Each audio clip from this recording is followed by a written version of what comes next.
नमस्कार दोस्तों, स्वागत है आपका हमारे चैनल स्टडी विद पीके में। जैसे कि दोस्तों आप लोग देख पा रहे हैं, आज हम देखेंगे दोस्तों एमपी जीके के मोस्ट आईएमपी क्वेश्चन। जी हाँ दोस्तों, टॉप सिलेक्टेड क्वेश्चन जो कि एग्जाम में पूछे जाते हैं, ठीक है ना। और ये दोस्तों क्वेश्चन सभी रिपीट होते हैं, एग्जाम में पूछे गए हैं और संभावित क्वेश्चन है आपके एग्जाम में पूछे जाएंगे, ठीक है। तो दोस्तों एक एक प्रश्न को ध्यान से पढ़िएगा और उत्तर याद में रखिएगा, ठीक है ना दोस्तों। और वीडियो को लास्ट तक जरूर देखिएगा क्योंकि ये क्वेश्चन दोस्तों आपको आपके एग्ज़ाम में बहुत ही हेल्पफुल होंगे, ठीक है। इस मॉडल पेपर से दोस्तों और हमारे सभी जितने भी मॉडल पेपर हैं इनसे आपको एग्ज़ाम में प्रश्न देखने को जरूर मिलेंगे, ठीक है। तो चलिए दोस्तों स्टार्ट करते हैं वीडियो बिना किसी देरी के। अगर आप चैनल को पहली बार देख रहे हैं दोस्तों तो चैनल को आप सब्सक्राइब कर लीजिए और बेल आइकन पर प्रेस कर लीजिए, जिससे कि दोस्तों जैसी न्यू वीडियो डले आपको नोटिफिकेशन प्राप्त हो जाए, ठीक है। दोस्तों अभी आपकी आगामी एग्जाम है MPPSC और MP पुलिस कांस्टेबल की, ठीक है, जिसके लिए दोस्तों हम लगातार आपके लिए मॉडल पेपर लेकर आ रहे हैं, ठीक है। तो चलिए दोस्तों स्टार्ट करते हैं।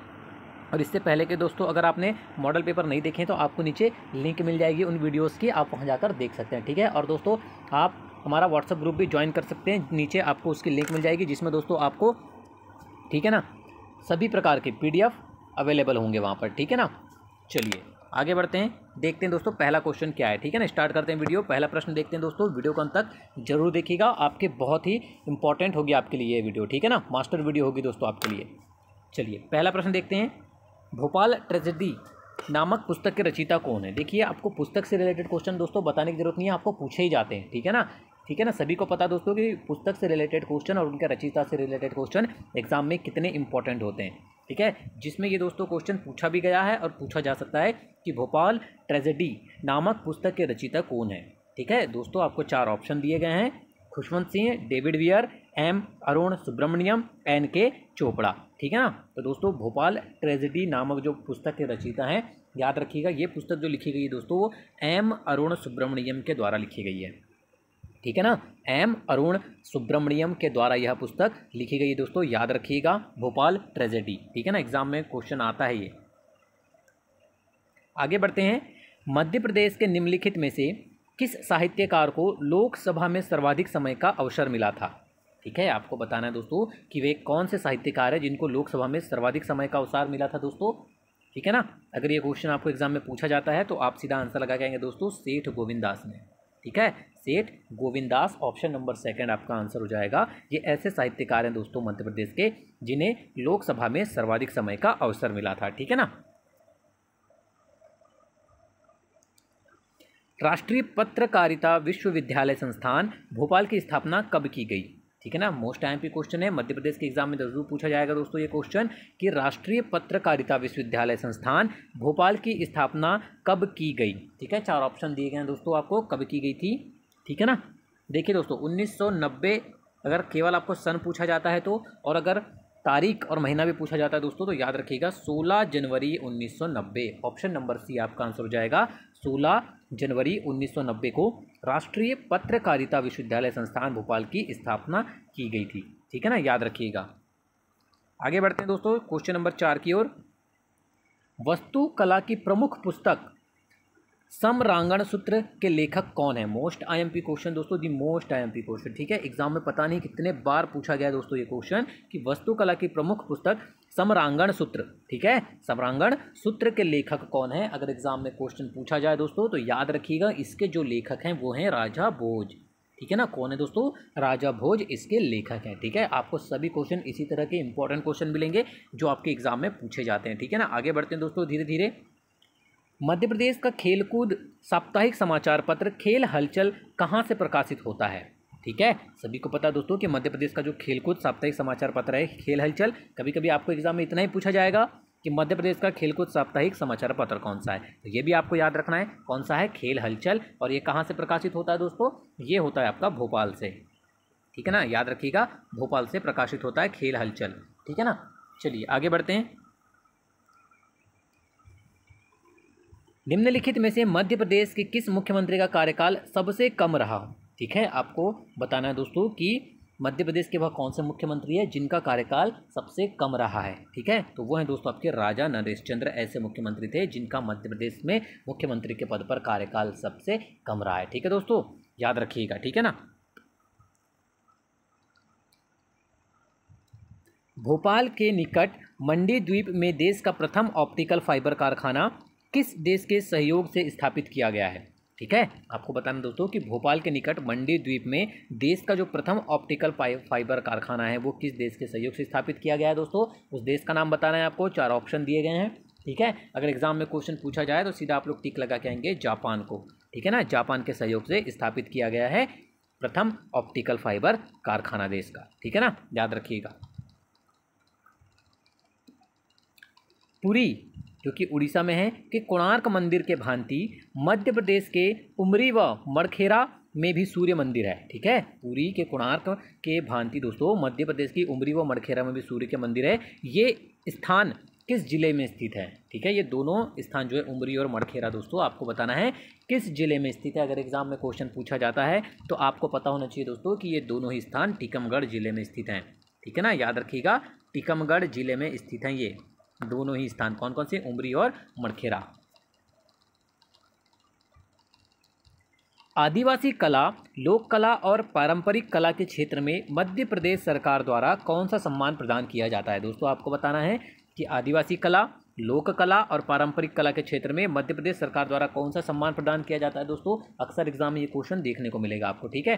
तो दोस्तों सम्मान से रिलेटेड जितने भी सम्मान प्रदान किए जाते हैं मध्य प्रदेश सरकार द्वारा, उसकी हमने एक अलग से वीडियो बना रखी है जिसमें दोस्तों आपको एक ही वीडियो में सभी सम्मान किस क्षेत्र में दिए जाते हैं, वो प्रथम व्यक्ति कौन है जिन्हें दिया गया है, इनकी शुरुआत कब से हुई है, ये सभी क्वेश्चन आपको उसमें मिल जाएंगे, ठीक है ना। हमने डिटेल में उसकी एक वीडियो बनाया है, उसकी लिंक आपको नीचे डिस्क्रिप्शन बॉक्स में मिल जाएगी, ठीक है। तो दोस्तों यहाँ पर पूछा गया कि आदिवासी कला, लोक कला और पारंपरिक कला के क्षेत्र में जो मध्य प्रदेश सरकार द्वारा जो सम्मान दिया जाता है दोस्तों वो सम्मान है तुलसी सम्मान, ठीक है ना, याद रखिएगा, तुलसी सम्मान।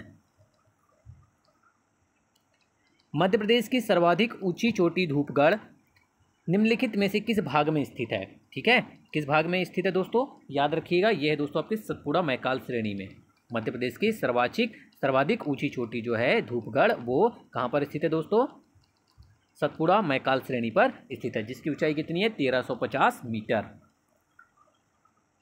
आगे बढ़ते हैं। साहित्यिक सृजन के लिए मध्य प्रदेश सरकार द्वारा कौन सी फेलोशिप दी जाती है, ठीक है। आपको बताना है दोस्तों कि मध्य प्रदेश सरकार द्वारा साहित्यिक सृजन के लिए कौन सी फेलोशिप दी जाती है। मोस्ट एमपी क्वेश्चन एग्जाम में पूछा जाता है। अगर एग्जाम में पूछा जाए आपको, ठीक है ना, पूछा तो गया है दोस्तों, और पूछा अगर जाएगा तो सीधा आपको आंसर लगा के आना है। मुक्ति बोध फेलोशिप प्रदान की जाती है साहित्य सृजन के लिए, ठीक है ना, याद रखिएगा। ऑप्शन नंबर बी आपका आंसर हो जाएगा, मुक्ति बोध फेलोशिप। ताप्ती नदी का उद्गम स्थल निम्नलिखित में से कौन सा है, ठीक है। आपको बताना है दोस्तों कि ताप्ती नदी का उद्गम स्थल निम्न में से कौन सा है। आपको 4 ऑप्शन दिए गए हैं दोस्तों, सीधा आपको टिक लगाना है मुल्ताई, ठीक है ना, याद रखिएगा। मुल्ताई जो है वो ताप्ती नदी का उद्गम स्थल है। ग्रीष्मकाल में मध्य प्रदेश का सर्वाधिक गर्म स्थान निम्नलिखित में से कौन सा है, ठीक है। 4 ऑप्शन दिए गए हैं आपको बताना दोस्तों कि मध्य प्रदेश में ग्रीष्मकाल के दिनों में, ठीक है ना, ग्रीष्मकाल में सर्वाधिक गर्म स्थान निम्नलिखित में से कौन सा है दोस्तों। अगर ये क्वेश्चन एग्जाम में पूछा जाए तो आपको आंसर पता होना चाहिए कि ग्वालियर जो है वो ग्रीष्मकाल का मध्य प्रदेश का सर्वाधिक गर्म स्थान है, ठीक है, याद रखिएगा। Option number D Gwalior. शीतकाल में मध्य प्रदेश का सर्वाधिक ठंडा स्थान निम्नलिखित में से कौन सा है, ठीक है ना, याद रखिएगा। शीतकाल में मध्य प्रदेश का सर्वाधिक ठंडा स्थान कौन सा है दोस्तों। देखिए गर्म स्थान ग्वालियर पता चल गया आपको, ठंडा स्थान पूछा जाए तो पचमढ़ी, ठीक है। शीतकाल में मध्य प्रदेश का जो सर्वाधिक ठंडा स्थान होता है दोस्तों वो पचमढ़ी होता है, ठीक है ना। खरमौर पक्षी के लिए विख्यात मध्य प्रदेश का प्रमुख राष्ट्रीय उद्यान है, ठीक है। आपको बताना दोस्तों कि खरमौर पक्षी के लिए विख्यात मध्य प्रदेश का प्रमुख राष्ट्रीय उद्यान कौन सा है दोस्तों, याद रखिएगा। ऑप्शन नंबर सी सैलाना, ठीक है। खरमौर पक्षी के लिए जो राष्ट्रीय उद्यान है वो सैलाना राष्ट्रीय उद्यान है। राज्य पुनर्गठन आयोग के अध्यक्ष थे, आपको बताना दोस्तों कि राज्य पुनर्गठन आयोग के अध्यक्ष कौन थे। पंडित हृदयनाथ कुंजरू, डॉक्टर हिदायतुल्लाह, डॉक्टर फजल अली या डॉक्टर के.एम. पनीकर, ठीक है। एग्जाम में पूछा गया है ये क्वेश्चन, याद रखिएगा। डॉक्टर फजल अली आपका आंसर हो जाएगा, राज्य पुनर्गठन आयोग के अध्यक्ष थे, ठीक है। निम्नलिखित में से किस वृक्ष से गोंद प्राप्त होता है, ठीक है। तो दोस्तों ये भी क्वेश्चन एग्जाम में काफ़ी बार पूछा गया है, याद रखिएगा। किस पेड़, निम्नलिखित में से किस वृक्ष से गोंद प्राप्त होता है दोस्तों, वो होता है आपके बबूल के पेड़ से, ठीक है। बबूल के पेड़ से गोंद प्राप्त होता है, याद रखिएगा। आगे बढ़ते हैं। क्वेश्चन नंबर 18 है, मध्य प्रदेश में तेंदुपत्ता सर्वाधिक निम्नलिखित में से किस उद्योग में प्रयोग होता है, ठीक है, सभी को पता है दोस्तों कि तेंदुपत्ता का जो सर्वाधिक उपयोग है मध्य प्रदेश में बीड़ी बनाने के लिए किया जाता है। ठीक है, तो आपका आंसर हो जाएगा बीड़ी उद्योग में सर्वाधिक तेंदुपत्ता उपयुक्त होता है या प्रयुक्त होता है। ठीक है, चलिए 19 नंबर क्वेश्चन देखते हैं। राखी की चुनौती की रचयिता कौन थी? ठीक है, आपको बताना दोस्तों कि राखी की चुनौती किसके द्वारा रचित है। आपको 4 ऑप्शन दिए गए हैं दोस्तों, A B C D। आपको बताना है कि इनमें से वो कौन है। ठीक है, तो दोस्तों वो है आपके सुभद्रा कुमारी चौहान। ठीक है, किसके द्वारा रचित है ये राखी की चुनौती? सुभद्रा कुमारी चौहान के द्वारा। इंपॉर्टेंट क्वेश्चन है, याद रखिएगा। क्वेश्चन नंबर 20 है, मध्य प्रदेश का सर्वप्रथम कौन सा राष्ट्रीय उद्यान स्थापित किया गया है? ठीक है, आपको बताना है कि मध्य प्रदेश में सर्वप्रथम कौन सा राष्ट्रीय उद्यान स्थापित किया गया है। कितने बार एग्जाम में पूछा गया दोस्तों, ये क्वेश्चन तो आपको रट गया होगा। कान्हा राष्ट्रीय उद्यान। ठीक है, कान्हा किसली राष्ट्रीय उद्यान जो है वो मध्य प्रदेश में सर्वप्रथम स्थापित राष्ट्रीय उद्यान है। ठीक है, याद रखिएगा। ना अधिक गर्मी, ना अधिक ठंड और ना अधिक वर्षा वाला क्षेत्र मध्य प्रदेश का कौन सा है? ठीक है दोस्तों, आपको बताना है कि ना ही अधिक गर्मी, ना ही अधिक सर्दी और ना ही अधिक वर्षा वाला जो स्थान है दोस्तों वो मध्य प्रदेश का कौन सा स्थान है ऐसा। ठीक है ना, बहुत ही अच्छा क्वेश्चन है दोस्तों। अगर क्वेश्चन एग्जाम में पूछा जाए तो मालवा का पठार आपका आंसर हो जाएगा। ठीक है ना, याद रखिएगा। मालवा का पठार जो है ना तो वहाँ अधिक गर्मी होती है, ना अधिक ठंडी होती है, ना अधिक बरसात होती है। ठीक है, आगे बढ़ते हैं 22 नंबर क्वेश्चन की ओर। निम्नलिखित में से कौन सा नगर नर्मदा नदी के किनारे नहीं बसा है? ठीक है, आपको 4 ऑप्शन दिए गए हैं दोस्तों। नर्मदा नदी के किनारे कौन सा शहर निम्नलिखित में से नहीं बसा है, आपको बताना है दोस्तों। ठीक है, देखिए दोस्तों, नरसिंहपुर भी नर्मदा नदी के किनारे बसा है, होशंगाबाद भी और मंडला भी, ये तीनों ही नगर जो हैं आपके नर्मदा नदी के किनारे हैं। ठीक, ये बुरहानपुर जो है दोस्तों ये केवल आपका नर्मदा नदी के किनारे नहीं बसा है। ठीक है, इसलिए आपका आंसर क्या हो जाएगा? Option number C, Burhanpur. ठीक है, मध्य प्रदेश में औसत वार्षिक वर्षों में असमानता का प्रमुख कारण क्या है? ठीक है, आपको बताना दोस्तों कि मध्य प्रदेश का औसत वार्षिक वर्षों में असमानता का प्रमुख कारण क्या है। ठीक है दोस्तों, तो इसका असमानता का जो प्रमुख कारण है दोस्तों वो है, याद रखिएगा, राज्य की भौतिक बनावट। ठीक है ना, ऑप्शन नंबर सी आपका आंसर हो जाएगा, राज्य की भौतिक बनावट। आगे बढ़ते हैं। गोविंद वल्लभ पंत सागर का विस्तार उत्तर प्रदेश व आधा मध्य प्रदेश दोनों राज्यों में। ठीक है, गोविंद वल्लभ पंत सागर का जो विस्तार है दोस्तों वो उत्तर प्रदेश और आधे मध्य प्रदेश में भी है। तो यह मध्य प्रदेश के किस जिले में है? ठीक है, अगर ये क्वेश्चन एग्जाम में पूछा जाए दोस्तों आपसे तो आपको याद रखना है कि यह सीधी जिले में है। ठीक है ना, ऑप्शन नंबर ए आपका आंसर हो जाएगा। मध्य प्रदेश में कहाँ पर स्थित है ये? सीधी जिले में। आगे बढ़ते हैं। सिवनी जिले में स्वतंत्रता संग्राम किसने प्रारंभ किया था? ठीक है, ये क्वेश्चन एग्जाम में पूछा जाता है दोस्तों कि सिवनी जिले में स्वतंत्रता संग्राम किसके द्वारा प्रारंभ किया गया था दोस्तों? जटार के द्वारा। ठीक है ना, याद रखिएगा, जटार अगर आपको ऑप्शन दिया रहता है तो आप उसी में आंसर लगा के आएंगे। ठीक है ना, मध्य प्रदेश में सोयाबीन का उत्पादन निम्नलिखित में से किस जिले में सर्वाधिक होता है? देखिए दोस्तों, सोयाबीन के लिए मध्य प्रदेश देश में प्रथम स्थान है, सभी को पता है दोस्तों। पर अगर आपको पूछा जाए कि किस जिले में सर्वाधिक होता है मध्य प्रदेश के, तो आपको आंसर याद रखना है दोस्तों, सिवनी जिले में सर्वाधिक होता है सोयाबीन उत्पादन। ठीक है ना, याद रखिएगा, सिवनी जिले में, मध्य प्रदेश के सिवनी जिले में सर्वाधिक होता है। मध्य प्रदेश की कौन सी परियोजना उत्तर प्रदेश के सहयोग से बनी है? ठीक है, आपको बताना है कि मध्य प्रदेश की वो कौन सी परियोजना है जिसमें उत्तर प्रदेश का सहयोग रहा है, सहयोग से बनी है उत्तर प्रदेश के। वो परियोजना है दोस्तों आपकी, याद रखिएगा, कौन सी? ऑप्शन नंबर बी, केन बहुउद्देशीय परियोजना जो है मध्य प्रदेश की ऐसी परियोजना है दोस्तों जो उत्तर प्रदेश के सहयोग से बनी है। ठीक है ना, आगे बढ़ते हैं। भारत हैवी इलेक्ट्रिकल्स लिमिटेड, ठीक है, BHEL, जिसको भेल भी कहा जाता है शॉर्ट फॉर्म में, भारत हैवी इलेक्ट्रिकल्स लिमिटेड की स्थापना मध्य प्रदेश के किस नगर में की गई है? सभी को इसका आंसर पता है दोस्तों। ठीक है, भोपाल में, भोपाल में स्थित है। ठीक है, आपकी भेल, Bharat heavy electricals limited. Madhya Pradesh में सबसे बड़ी अनुसूचित जनजाति कौन सी है? ठीक है, ये क्वेश्चन पता नहीं दोस्तों कितनी बार एग्जाम में रिपीट हो चुका है कि मध्य प्रदेश की जो सबसे बड़ी अनुसूचित जनजाति है दोस्तों वो कौन सी है? याद रखिएगा, गोंड। ठीक है ना, गोंड मध्य प्रदेश की सबसे बड़ी अनुसूचित जनजाति है, याद रखिएगा। आगे बढ़ते हैं। मध्य प्रदेश सरकार लोक कलाओं के लिए निम्नलिखित में से कौन सी फेलोशिप प्रदान करती है? ठीक है, अब आपको यहाँ पूछा है दोस्तों, लोक कलाओं के लिए कौन सी फेलोशिप प्रदान की जाती है मध्य प्रदेश सरकार द्वारा? ठीक है, 4 ऑप्शन दिए गए हैं दोस्तों आपको, ABCD, इनमें से ही आपको बताना है कि वो कौन सी फेलोशिप है जो दी जाती है। याद रखिएगा दोस्तों, चक्रधर फेलोशिप दी जाती है मध्य प्रदेश सरकार द्वारा लोक कलाओं के लिए। ठीक है ना, याद रखिएगा। आगे बढ़ते हैं। पुरस्कृत पुस्तक काला जल तथा शाल वनों के द्वीप, ठीक है ना, मोस्ट आईएमपी क्वेश्चन एग्जाम के लिए। काला जल तथा शाल वनों के द्वीप के लेखक कौन है, याद रखिएगा, ठीक है, याद रखिएगा। एग्जाम में अगर पूछा जाए तो शानी आपको आंसर लगा के आना है, ठीक है। दोनों ही पुस्तकों के जो लेखक है वो है शानी, ठीक है। गोंडी ग्रामर, गोंड आदिवासियों की भाषा, ठीक है ना, गोंडी ग्रामर के रचयिता कौन थे, ये भी क्वेश्चन एग्जाम में रिपीट हो चुका है दोस्तों, ठीक है ना, याद रखिएगा। गोंडी ग्रामर के जो रचयिता हैं वो है ऑप्शन नंबर ए ग्रियर्सन तथा चैटरन बिशप, ठीक है। ग्रियर्सन तथा चैटरन बिशप जो हैं वो गोंडी ग्रामर, जो कि गोंड आदिवासियों की भाषा है, उसके रचयिता हैं, ठीक है, याद रखिएगा, रचयिता थे। डॉक्टर हरि सिंह गौर राज्य पुरस्कार मध्य प्रदेश सरकार द्वारा किस क्षेत्र में दिया जाता है, ठीक है, आपको बताना है दोस्तों। डॉक्टर हरि सिंह गौर राज्य पुरस्कार मध्य प्रदेश सरकार द्वारा किस क्षेत्र में दिया जाता है। आपको पुरस्कार से रिलेटेड दोस्तों क्वेश्चन एग्जाम में पूछना ही पूछना है, ठीक है, पूछा ही जाना है, इसलिए आपको याद रहना चाहिए कि दोस्तों डॉक्टर हरि सिंह गौर राज्य पुरस्कार जो है मध्य प्रदेश सरकार द्वारा सामाजिक विज्ञान के क्षेत्र में दिया जाता है, ठीक है, याद रखिएगा। कर्क रेखा मध्य प्रदेश के किस भाग से गुजरती है, ठीक है, कर्क रेखा मध्य प्रदेश के किस भाग से गुजरती है दोस्तों, सभी को पता है मध्य भाग से गुजरती है, ठीक है, मध्य प्रदेश के 14 जिलों से होकर गुजरती है। ये भी क्वेश्चन आपको पूछा जाता है, किस भाग से पूछा जाएगा तो मध्य भाग से, आपको ये भी याद रखना है, ठीक है। आगे बढ़ते हैं, क्वेश्चन नंबर 35 है ये, ठीक है ना दोस्तों, ये क्वेश्चन नंबर 35 है। नेशनल न्यूज़ प्रिंट एवं पेपर कारखाने का निर्माण मध्य प्रदेश में किस नगर में हुआ है, ठीक है, कितने बार एग्जाम में पूछा गया है। न्यूज़ प्रिंट एवं पेपर कारखाने का जो निर्माण है दोस्तों वो मध्य प्रदेश के नेपा नगर में है, ठीक है ना, याद रखिएगा। ऑप्शन नंबर डी आपका आंसर हो जाएगा, नेपा नगर, याद रख के जाइएगा एग्जाम में।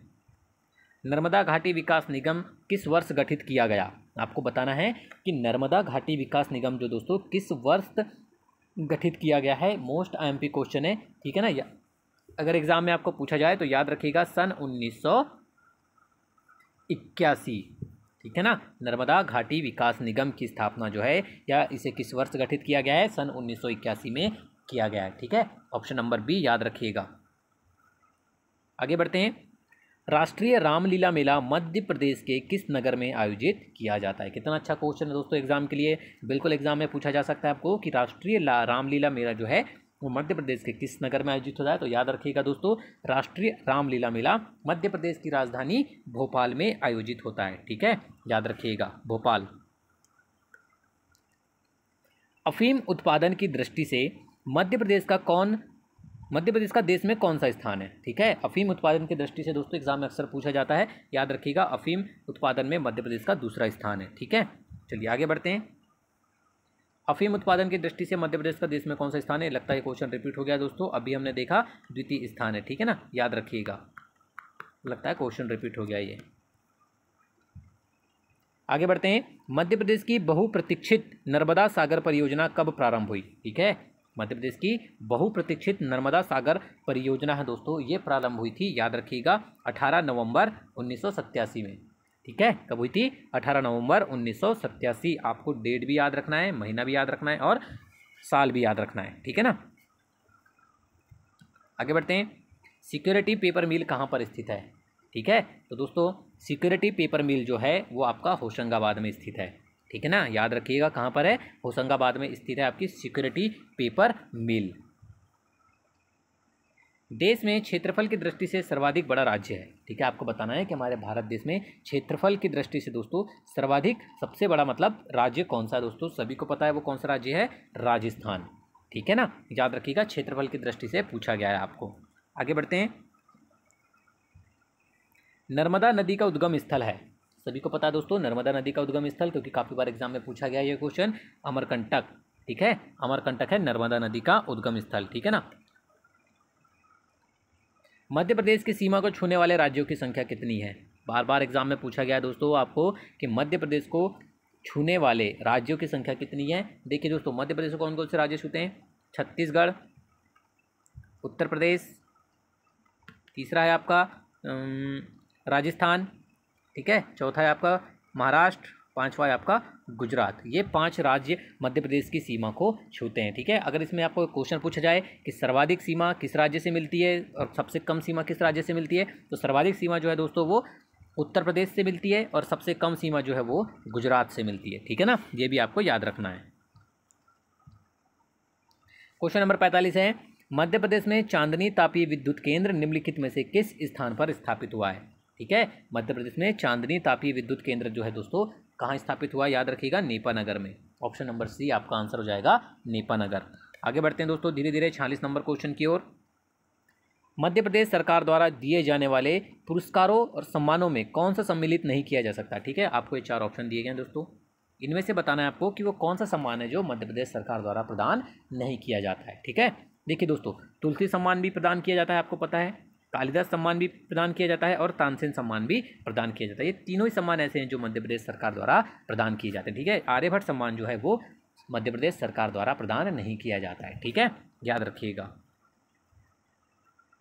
आगे बढ़ते हैं, मध्य प्रदेश के जलप्रपात व उनसे संबंधित नदियों के जोड़े नीचे दिए गए हैं, इनमें से गलत जोड़ा बताना है आपको। ठीक है, कपिलधारा, ताप्ती नदी, धुआंधार, नर्मदा नदी, चचाई, बीहड़ नदी, फाल्गुन, बेतवा नदी। ठीक है, इनमें से गलत कौन सा है आपको बताना है कि कौन सा बांध किस नदी पर नहीं है। देखिए, धुआंधार जो है नर्मदा नदी पर बिल्कुल सही है, चचाई बीहड़ नदी सही है, भालकुंड बेतवा नदी ये भी सही है।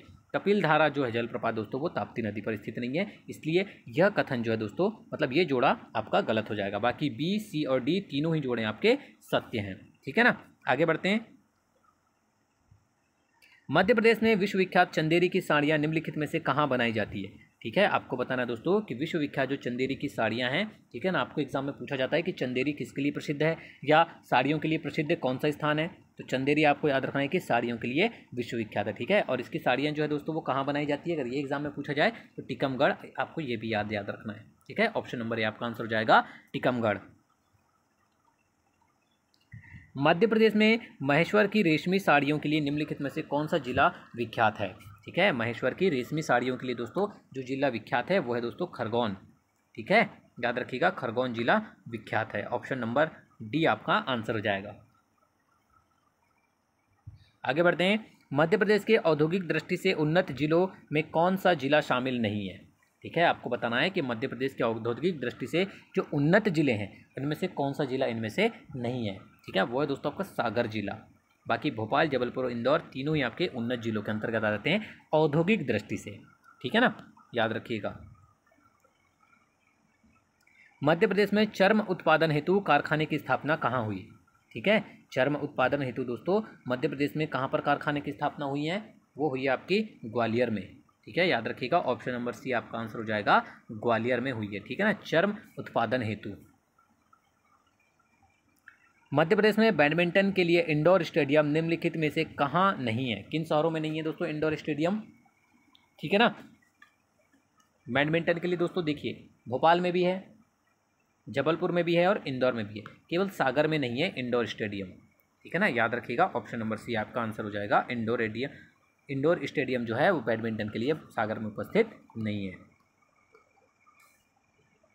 मध्य प्रदेश में निम्नलिखित में से कौन सी प्रतियोगिता क्रिकेट से संबंधित है। ठीक है, आपको 4 ऑप्शन दिए गए हैं दोस्तों, क्रिकेट से संबंधित आपको बताना है कौन सी प्रतियोगिता है, वो है दोस्तों देवी शील्ड प्रतियोगिता। ठीक है, बाकी तीनों ही आपकी क्रिकेट से संबंधित नहीं है, केवल देवी शील्ड प्रतियोगिता जो है वो मध्य प्रदेश, ठीक है ना, मध्य प्रदेश की देवी शील्ड प्रतियोगिता क्रिकेट से संबंधित है। मध्य प्रदेश की बैडमिंटन में से कौन सी प्रतियोगिता, मध्य प्रदेश की निम्नलिखित में से कौन सी प्रतियोगिता बैडमिंटन से संबंधित नहीं है। अब आपको यहाँ बताना है कि बैडमिंटन से संबंधित कौन सी प्रतियोगिता नहीं है। 4 ऑप्शन दिए गए हैं दोस्तों आपको। ठीक है, तो दोस्तों जो रजनी शर्मा कप है, ठीक है, यह आपका बैडमिंटन से संबंधित नहीं है मध्य प्रदेश की प्रतियोगिताओं में। बाकी तीनों ही आपकी बैडमिंटन से संबंधित प्रतियोगिताएं हैं। ठीक है ना, याद रखिएगा। मध्य प्रदेश के प्रति 1000 वर्ग किलोमीटर क्षेत्र में औसतन कितना रेल मार्ग है। ठीक है, आपको बताना है दोस्तों कि मध्य प्रदेश के प्रति 1000 वर्ग किलोमीटर क्षेत्र में औसतन कितना रेल मार्ग है। यहाँ औसतन पूछा गया दोस्तों आपको, तो यहाँ पर आपका आंसर हो जाएगा 12.9% पर। ठीक है, 12.9% क्षेत्र में औसतन रेल मार्ग है। मध्य प्रदेश में यातायात के साधन किस प्राकृतिक क्षेत्र में अधिक है। आपको बताना है कि मध्य प्रदेश में यातायात के साधन किस प्राकृतिक क्षेत्र में सर्वाधिक हैं दोस्तों। तो यातायात के जो साधन है वो मध्य प्रदेश में मालवा के पठार में अधिक हैं, ठीक है ना, याद रखिएगा। निम्नलिखित में से किस प्राकृतिक भाग में खजुराहो स्थित है, ठीक है। आपको यहाँ पूछा गया है कि खजुराहो किस प्राकृतिक भाग में स्थित है दोस्तों। तो आपका आंसर हो जाएगा ऑप्शन नंबर डी, बुंदेलखंड के पठार में, ठीक है, याद रखिएगा। ऑप्शन नंबर डी आपका आंसर हो जाएगा। निम्नलिखित में से किस क्षेत्र में गर्मियों में बहुत अधिक गर्मी तथा सर्दियों में बहुत अधिक ठंड पड़ती है, ठीक है। कौन सा क्षेत्र है दोस्तों जहाँ पर सर्दियों में अधिक सर्दी और गर्मियों में अधिक गर्मी पड़ती है, वो क्षेत्र है दोस्तों आपका मध्य भारत का पठार, ठीक है, याद रखिएगा। ऑप्शन नंबर बी आपका आंसर हो जाएगा, मध्य भारत का पठार। मध्य प्रदेश में भैरवगढ़ के कलात्मक वस्त्र छपाई का केंद्र निम्नलिखित में से कौन सा जिला है, ठीक है। मध्य प्रदेश के भैरवगढ़ के कलात्मक वस्त्र छपाई का केंद्र निम्नलिखित में से कौन सा जिला है दोस्तों। 4 ऑप्शन दिए गए हैं आपको, वो जिला है दोस्तों आपका उज्जैन। ऑप्शन नंबर डी याद रखिएगा, उज्जैन जिला है। मालवा के पठार की नदियों निम्नलिखित में से कौन सी है, ठीक है। मालवा के पठार की नदियाँ निम्नलिखित में से कौन कौन सी नदियाँ दोस्तों, वो शिप्रा, चंबल और काली सिंध, ठीक है, याद रखिएगा। शिप्रा, चंबल और काली सिंध ये आपकी मालवा के पठार की नदियाँ हैं, ऑप्शन नंबर डी, ठीक है। विंध्य शैल समूह के अंतर्गत निम्नलिखित में से कौन सा क्षेत्र आता है। आपको बताना है कि विंध्य शैल समूह के अंतर्गत दोस्तों कौन सा क्षेत्र आता है। तो वो आता है दोस्तों आपका ऑप्शन नंबर सी, मध्य भारत का पठार, विंध्य शैल समूह के अंतर्गत आता है ये क्षेत्र, ठीक है ना, याद रखिएगा ऑप्शन नंबर सी को। बारना नदी की नहरों से किस जिलों में सिंचाई की जाती है। आपको बताना है कि बारना नदी की जो नहर रहती है दोस्तों, इनमें किन किन जिलों में है ना, किस जिले में, निम्नलिखित में से किस जिले में सिंचाई की जाती है, ठीक है। तो वो जिला है दोस्तों आपका रायसेन, ठीक है, याद रखिएगा। ऑप्शन नंबर बी आपका आंसर हो जाएगा, रायसेन जिला। इंदौर में स्थापित इंदौर में स्थापित किए जाने वाले भाभा परमाणु केंद्र के प्रथम औद्योगिक केंद्र का नाम क्या है, ठीक है, जो कि इंदौर में स्थापित है दोस्तों भाभा परमाणु केंद्र। इसका जो प्रथम औद्योगिक केंद्र था, इसका जो नाम था दोस्तों वो क्या था, कैट, ठीक है ना, याद रखिएगा क्या था, कैट। आगे बढ़ते हैं। मध्य प्रदेश में विधानसभा सीटों की कुल संख्या कितनी है। सभी को पता दोस्तों मध्य प्रदेश की विधानसभा की कुल सीटों की संख्या कितनी दोस्तों, 230 है, ठीक है ना, याद रखिएगा। मध्य प्रदेश में वह कौन सा स्थान है जहां जनश्रुतियों के अनुसार ब्रह्मा, विष्णु और महेश ने बाल अवतार लिया था। बहुत ही अच्छा क्वेश्चन है दोस्तों, कौन सा स्थान है वो जहां पर ब्रह्मा, विष्णु और महेश ने बाल अवतार लिया था, ठीक है, वो स्थान है दोस्तों आपका ऑप्शन नंबर सी, चित्रकूट, ठीक है, ऑप्शन नंबर सी आपका आंसर हो जाएगा, चित्रकूट। मध्य प्रदेश में बाघ की गुफाएं किस स्थान के समीप है, ठीक है। आपको बताना है कि मध्य प्रदेश में बाघ की जो गुफाएं दोस्तों वो किसके समीप है, किस स्थान के समीप है। अगर ये क्वेश्चन एग्जाम में पूछा जाता है तो याद रखिएगा जो बाघ की गुफाएं वो धार के समीप है, ठीक है ना, धार जिले के समीप है। मालवा का पठार मध्य प्रदेश में कहाँ है, ठीक है, मालवा का पठार मध्य प्रदेश में कहाँ पर से दोस्तों, किस भाग में स्थित है, दक्षिण पूर्वी भाग में स्थित है, ठीक है। मालवा का जो पठार है वो दक्षिण पूर्वी भाग में स्थित है मध्य प्रदेश में। निम्नलिखित में से किस स्थान के निकट लगभग 2 किलोमीटर दूर 2 प्रमुख नदियों का उद्गम है, ठीक है। आपको बताना है दोस्तों कि निम्नलिखित वह कौन सा स्थान है जिसके निकट लगभग 2 किलोमीटर के दूर पर 2 प्रमुख नदियों का उद्गम है। वो स्थान है दोस्तों आपका अमरकंटक, ठीक है, याद रखिएगा। ऑप्शन नंबर ए आपका आंसर हो जाएगा, अमरकंटक। मध्य प्रदेश साहित्य परिषद द्वारा अखिल भारतीय महाराज वीर सिंह देव पुरस्कार किस विधा के लिए दिया जाता है, ठीक है। आपको बताना है कि मध्य प्रदेश साहित्य परिषद द्वारा अखिल भारतीय महाराज वीर सिंह देव पुरस्कार किस विधा के लिए दिया जाता है दोस्तों। ये दिया जाता है आपका उपन्यास के लिए, याद रखिएगा, इंपॉर्टेंट क्वेश्चन है, एग्जाम में पूछा गया क्वेश्चन है, ठीक है ना, याद रखिएगा। ऑप्शन नंबर डी आपका आंसर हो जाएगा। मध्य प्रदेश की प्रमुख नदी नर्मदा के शुद्धिकरण हेतु प्रदूषण की रोकथाम का कार्य कब प्रारंभ हुआ था, ठीक है ना। आपको बताना है कि मध्य प्रदेश की जो प्रमुख नदी है दोस्तों नर्मदा, उसके शुद्धिकरण हेतु प्रदूषण की रोकथाम के लिए कार्य कब प्रारंभ हुआ था दोस्तों। ये हुआ था आपका नवंबर 1986 में, ठीक है, कार्य प्रारंभ हुआ था, याद रखिएगा। ऑप्शन नंबर सी, नवंबर 1986। नर्मदा नदी के शुद्धिकरण के अंतर्गत निम्न में से कौन सा स्थान शामिल नहीं है, ठीक है। आपको बताना है कि नर्मदा नदी के शुद्धिकरण के अंतर्गत दोस्तों कौन सा स्थान शामिल नहीं है। वो स्थान है दोस्तों आपका अमरकंटक, ठीक है, ये स्थान शामिल नहीं है। नर्मदा की 41 सहायक नदियां हैं, इन सभी नदियों का जल किसमें गिरता है? आपको बताना है दोस्तों कि नर्मदा की 41 सहायक नदियां हैं, इन सभी नदियों का जो जल है दोस्तों वो कहाँ पर गिरता है? याद रखिएगा, मोस्ट एमपी क्वेश्चन है, खंबात की खाड़ी में गिरता है। ठीक है ना, याद रखिएगा, खंबात की खाड़ी में इन सभी नदियों का जल गिरता है। रतलाम में स्त्री सेवा दल की स्थापना कब की गई? आपको बताना है कि दोस्तों रतलाम में स्त्री सेवा दल की स्थापना कब की गई थी? तो ये की गई थी दोस्तों ऑप्शन नंबर सी, सन 1931 में। ठीक है ना, याद रखिएगा, 1931 में इसकी स्थापना की गई थी। ग्वालियर रियासत का भारत छोड़ो आंदोलन कहाँ से प्रारंभ हुआ था? ठीक है, ग्वालियर रियासत का दोस्तों भारत छोड़ो आंदोलन जो है ये शुरू हुआ था दोस्तों विदिशा से। ऑप्शन नंबर ए, याद रखिएगा दोस्तों, विदिशा से प्रारंभ हुआ था। ठीक है ना। मध्य प्रदेश में नमक बनाकर नमक सत्याग्रह किसने शुरू किया था? याद रखिएगा दोस्तों, मध्य प्रदेश में नमक बनाकर नमक सत्याग्रह जो है वो दुर्गा शंकर मेहता के द्वारा शुरू किया गया था। याद रखिएगा, ऑप्शन नंबर बी आपका आंसर हो जाएगा। ठीक है ना। गांधी जी ने अवज्ञा आंदोलन की शुरुआत मध्य प्रदेश के किस स्थान से और कब की थी? ठीक है, कब की थी दोस्तों? ऑप्शन नंबर सी आपका आंसर हो जाएगा, सन 1939 में जबलपुर से की थी। कब और कहाँ पूछा गया है आपको? तो कब पूछा गया है तो 1939, और कहाँ से की गई थी? जबलपुर से की गई थी। ठीक है।